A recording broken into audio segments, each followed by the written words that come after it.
This year, I had the opportunity to sail 2 different cruise lines and experience 2 different solo cruiser programs, one on the NCL Breakaway and the other on Virgin Voyages Valiant Lady. Now, NCL is known in the solo cruiser world as having the best solo cruiser program. Virgin Voyages, well, they're the new kids on the block with a spanking brand new solo cruiser program. So, which cruise line has the best solo cruiser program? Let's find out.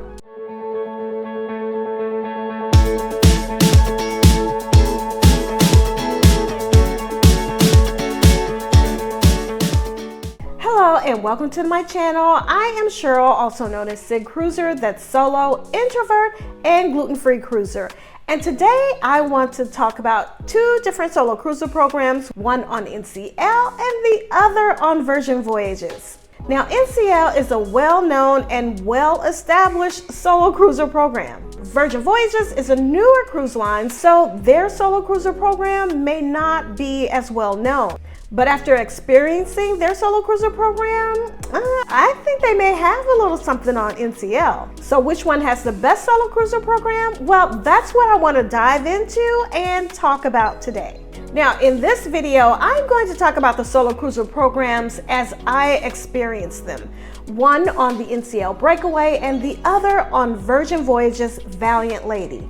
Now, I'm also going to talk about 2 other things to consider in addition to their solo cruiser programs to determine which one is actually the best. And then I'm going to talk about which one I consider to be the best with everything considered. Now, I sailed the NCL Breakaway for a 4-day cruise back in May 8th of this year. And just recently, for the Labor Day holiday, I was on a 5-day sailing on Virgin Voyages Valiant Lady. Now, on both ships, I experienced the solo cruiser program as much as I could, attending as many meetups as I was able to do, engaging with the other solo cruisers, going to dinner, going to events, and taking advantage of as many solo cruiser amenities as I could, and also enjoying the ship and the ship experience. So now I'm going to compare both solo cruiser programs, starting with the Embarcation Day meetup location. So on NCL, our first meetup was at 5 p.m., which was the exact same time as Sail Away, which I really didn't care for, but it is what it is. So we had a meetup at one of the lounges and it was pretty nice.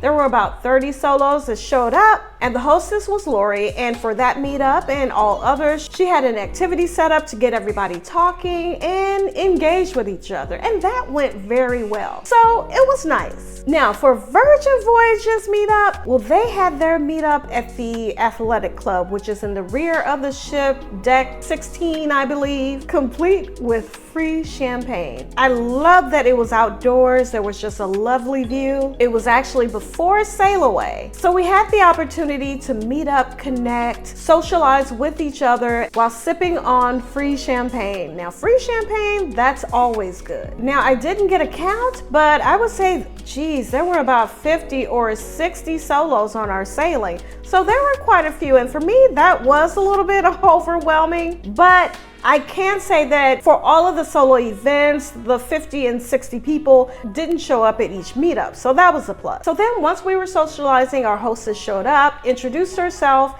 and she had it wasn't like a game, it was just kind of like we went around the deck for all who wanted to participate just to say, hey, what's your favorite drink? It was just something to get people talking and laughing and socializing again. So now the hostess introduced herself and then explained the solo cruiser program and what would happen throughout the week. And then she escorted everyone to the main deck where the Sail Away party would take place and showed us where the solos would hang out for the Sail Away. So we would do the Sail Away all together. Now, I liked that. I like that instead of having to choose whether to go to the Sail Away or the solo cruiser meetup. So that was a plus. And then for dinner, on Virgin Voyages, after you had the champagne meetup on day 1, and then you did the Sail Away together, the hostess also arranged for dinner at the Razzle Dazzle, which I did attend with other solos. So they had 2 long tables set up. The first table was completely full, and the second table, which I was at, was about half full, but I really enjoyed talking to the other solos at our table. And one of the solos was a lady that was around my age, and we connected throughout the cruise. So I can say on both ships, it was easy to connect and meet up with other solos. Now, like I said, on both cruises, there were a good number of solo cruisers that actually showed up. Now, typically, all of the solos that are on the ship may not come to the solo meetups. You do have some solos who just want to be solo. But for the ones who showed up, like I said, on NCL, there were about 30 or so. And on Virgin Voyages Valiant Lady, like I said, 50, 60, there were a large number of solos. On both cruise lines, I would say there was a wide age range, anywhere from your mid-20s all the way up to maybe your 60s, or in the case of NCL, I even met someone who was in their 70s. Now, for activities on the NCL breakaway, there was a meetup every single day on our 4-day cruise, and it typically happened about 5 or 5:30 each evening. And the meetups would pretty much be the same, where the hostess would have some type of activity. We would all gather in a lounge or in a club and just sit together and just talk. But she always had an activity to get everyone talking and get everyone engaged. Now, on Virgin Voyages Valiant Lady, it was a 5-day sailing, and I believe we had a meetup every day except one day, one of the port days, if I'm recalling correctly. But after Embarcation Day, the next day was a sea day, and we had a coffee meetup, which I really liked. Now, on Virgin Voyages, the meetups weren't about just getting to know each other. It was that plus the hostess really helped you to get immersed in the Virgin Voyages experience. She went through the program not only for that day, but kind of hinted at things throughout the week, especially for a Scarlet Night. She distinguished between those who had never sailed Virgin Voyages before and those who've sailed before, so were kind of familiar. So she gave hints on like what to expect for Scarlet Night, and that was really helpful for someone who has never sailed Virgin before, who would have no idea. She didn't talk about what it was about, but just gave hints on how to get more engaged and what to look out for Scarlet Night. But also she gave recommendations on events to attend, must attend events. Gave a little background information on some of the shows, things you didn't want to miss throughout the week. She made recommendations on the best experiences, places to eat on the ship. So it was a little bit more than just, having a game or something to get everybody engaged. It was that plus getting you engaged in the Virgin Voyages experience. Now, to me, the solo cruiser vibe was a little bit different on both ships. For NCL, to me, it was just a standard cruise, a regular cruise experience. Nothing really stood out about the ship or the cruise line for me, but I really enjoyed the solo cruiser program. And Virgin Voyages, well, of course, it's gonna stand out because it is an adult-only cruise line. And to me, you felt that. It felt like an all-adult experience. It felt mature. It felt like an adult type vibe. Now, for meetups throughout the sailing on NCL, like I said, there was a meetup every night where the hostess got everyone engaged. Like I said, she had an activity to get everyone engaged. On Virgin Voyages, we had the meetup on Embarcation Day. The second day, we had a coffee meetup, and we had meetups throughout the week. Now, there was a couple that I didn't attend because this was a celebration sailing, and there were other events going on that I did not want to miss. So again, that was a time that I had to make a choice whether I wanted to go see Boy George or whether I wanted to meet up with the solos. And yeah, I chose Boy George. So let's talk about dinners. So on the NCL breakaway, we did have a group dinner. The solo meetup hostess arranged for a group dinner on the last day of the cruise. Now, there were 30 of us, and she made reservations for 30. However, several of the solos actually had dinner together the previous night. There was a group that connected and got together. They were a younger group and a younger crowd, so I could see why they connected. So that didn't bother me at all. So there were about 8 of us who actually dined together on that last night, which was perfect for me because I would not want to be sitting at a dinner table with 30 other solos. So I really appreciated the smaller group. I was able to talk and chat and engage with everyone at the table. So I actually appreciated that some of the solos had already had dinner and didn't come that last night. Now, I can't say for all other sailings that would be the case. I don't know, perhaps everyone attends the last night dinner, so you may have 10, 20, 30 other solos, but I really like the small group that we ended up having on our last night. So that was the only time we had an arranged dinner for our solo group. Now on Virgin Voyages, they arranged the dinners for the solos a little bit differently. So at 5:45 every day, you had the option to meet up at the social club. The hostess had a list of available reservations for each of the restaurants on the ship. So she had like 4 available reservations at Pink Agave, so you could volunteer for a reservation at that particular restaurant. Same for the other restaurants, The Wake, Razzle Dazzle. So whatever reservations were available, the hostess just asked, hey, I have 4 reservations at this restaurant. Who's interested and who wants to go? And you would go to whichever restaurant you were interested in, and you would go with whoever wanted to dine at that restaurant as well. Now there were 2 feelings on this. Now some solos expressed interest in having a group solo dinner at a rotating restaurant each night. Now I could see where that might be, a problem or might be difficult to pull off on Virgin Voyages, especially if they had 50 to 60 solos like we did on our sailing. Even though 50 to 60 solos didn't show up to all of the solo meetups, that's still a large number of solos to set tables aside for. So I could see where that might be a little bit difficult. Now for me, I actually love the smaller group settings for dinner, even though I didn't actually go and have dinner with the solos because I already had my own reservations and I didn't want to change it up each night. But now that I know that they do it that way, the next time I actually might participate on 1 or 2 nights. But that was the difference between the 2 on NCL. At least on our ship, the Breakaway, we had 1 solo group dinner on the last night of the sailing, whereas on Virgin Voyages, you have the opportunity to have dinner with other solos each night. So now let's talk about the ease of connecting with others.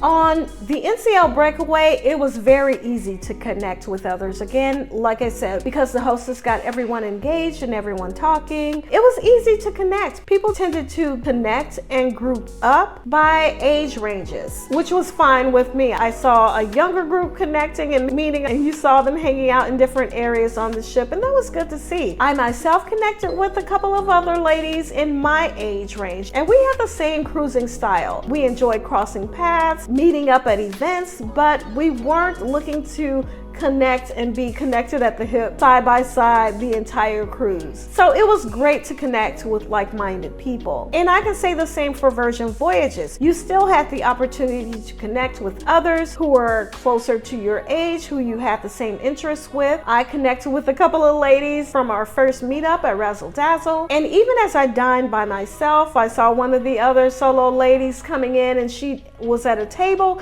And then after I finished my dinner, I joined her at her table. So it was still easy to connect with others. So those are the main parts of both solo cruiser programs, but there are some other things to consider. Solo cabins. If you're interested in solo cabins, well, they both offer solo cabins. Now, NCL not only have their solo interior cabins, they also recently expanded their solo cabin options to where they have solo interiors, solo ocean views, and solo balcony cabins. Now, Virgin Voyages have solo cabins as well. They have a solo interior and a solo sea view. Now on Virgin Voyages, on my previous sailing, I did experience their solo sea view cabin, which was nice. I'm just not a fan of the solo cabin, but I do them just to experience them and to be able to share what they're like. The solo sea view cabin was very nice. It was very compact. The solo view, it really let light in the room because it was off in the corner. It really wasn't an opportunity to just sit and watch and look out of the window. But I did like the fact that it allowed natural light in the room. On the NCL Breakaway, I stayed in one of their newly added solo ocean view cabins, which was the same as a regular size cabin, but just priced for a solo. Now, I would say if you're looking into the solo cabins, what I tell everyone is to also do a price comparison for the same cabin at double occupancy, just to see what the difference is. Because sometimes the difference can be maybe $50 or $100, and you may be paying that price for a smaller cabin. So always just price compare to a regular cabin at double occupancy. Now, also one of the differences, NCL, most of their ships have a solo lounge. A solo lounge where there's a bar, there's plenty of seating, they have a coffee machine that is oh so good, and different refreshments. You can stop by, get some refreshments, or meet others in the solo cruiser lounge if that's something that you want to do. So if that's something that's important to you, then that's something that you want to consider. Also, another consideration in addition to the solo cruiser program is going to be the ship and the cruise line itself. So you also want to consider the ship and whether you like the atmosphere, whether you like the activities, whether you like the ship activities that are being offered, the events, the layout of the ship, and just the ship ambiance or the ship environment. Cruise lines offer different experiences, and while they both may have great solo cruiser programs, it may not make a difference if you don't really care for the ship, or maybe it wouldn't matter. So, which solo cruiser program is the best? Well, before I get into that, first, I hope you're finding this video helpful. And if you like the content, I invite you to like the video and subscribe to my channel for more videos like these and more. So, which one has the better solo cruiser program? Well, like I said, I think it's going to depend on your ship preference, because to me, I enjoyed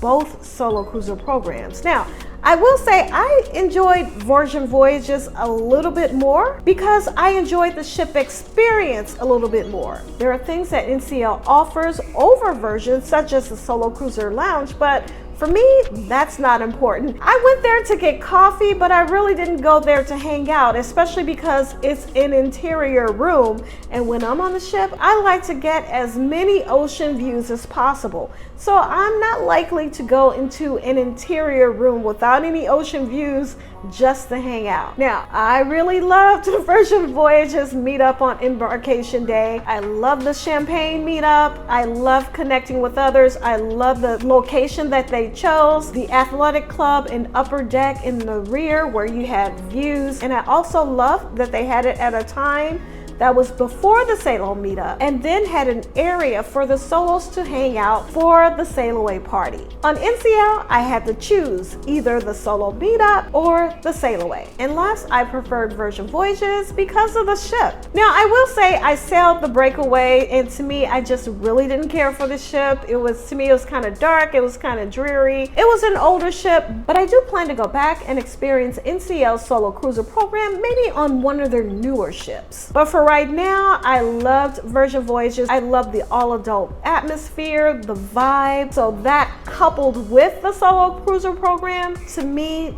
that was the absolute best. I also love that Voyages host on Valiant Lady, she was very passionate about the solo cruiser program. Now, I did have a chat with her, and she told me now this was a change that they just made, and our group was the first to experience this newly expanded solo cruiser program.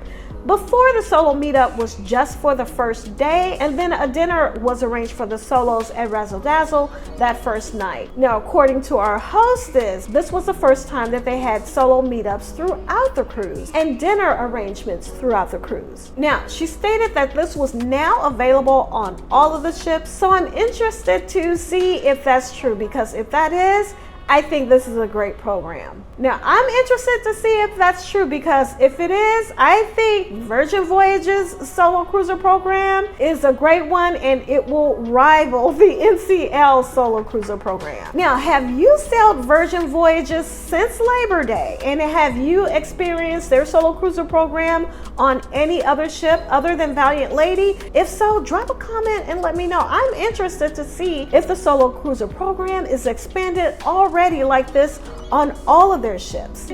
Which do you think is the better solo cruiser program? NCL or Voyages, or do you like or dislike them both? So drop a comment and let us know. Well, I hope you enjoyed this comparison of the NCL and Voyages solo cruiser program.